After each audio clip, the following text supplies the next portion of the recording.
I was curious at the beginning of the talk, and Lee was talking about perceptions and our ideas about things. And, you know, I know we talk about this a lot, but I think it's always important to remember that our perceptions are generally, at best, incomplete. I may even go farther and say often wrong. But at very least, we think we understand things, we get a perception of things, but unless we're paying enough attention, we really miss so much. Our perceptions and our ideas about things and people are quite helpful, but they're incomplete and they're not the truth. And this is a really important part, an underpinning of our Zen practice, is to not be so tied in to the story that we tell ourselves.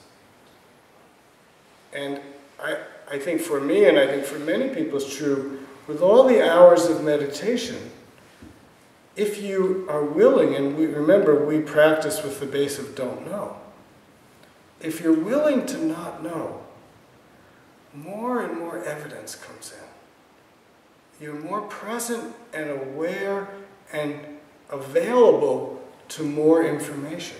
Because I think one thing the human mind does, if a piece of information doesn't fit our belief, we kind of either discount it or we actually find a way to make that thing that doesn't make sense make sense. It's like we fool ourselves. We miss it. We ignore what we don't want to see. Or some of us go right to what we don't want to see, but then ignore things that are obvious on the other side of things. This is what the human mind does. We see two dots and a line, and we see a face. That's what our consciousness does.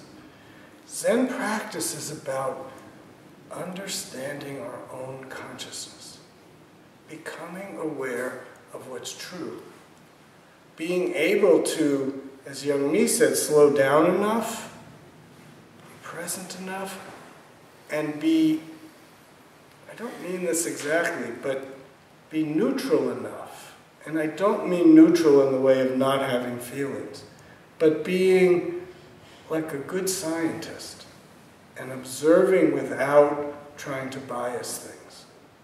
Because we bias things all the time.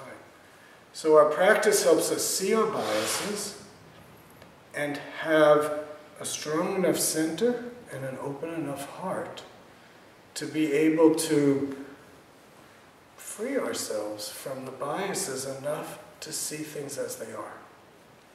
So I've said this many times in the Movement Kan, there's a line pretty much right at the beginning that says, for a person who's attained the way, one thing is seen and three things are understood. So our minds are wide enough and open enough so that we can perceive what's happening in front of us. Because our projections, our ideas, our fantasies, and our fears and our desires cloud over our consciousness, so we can't see.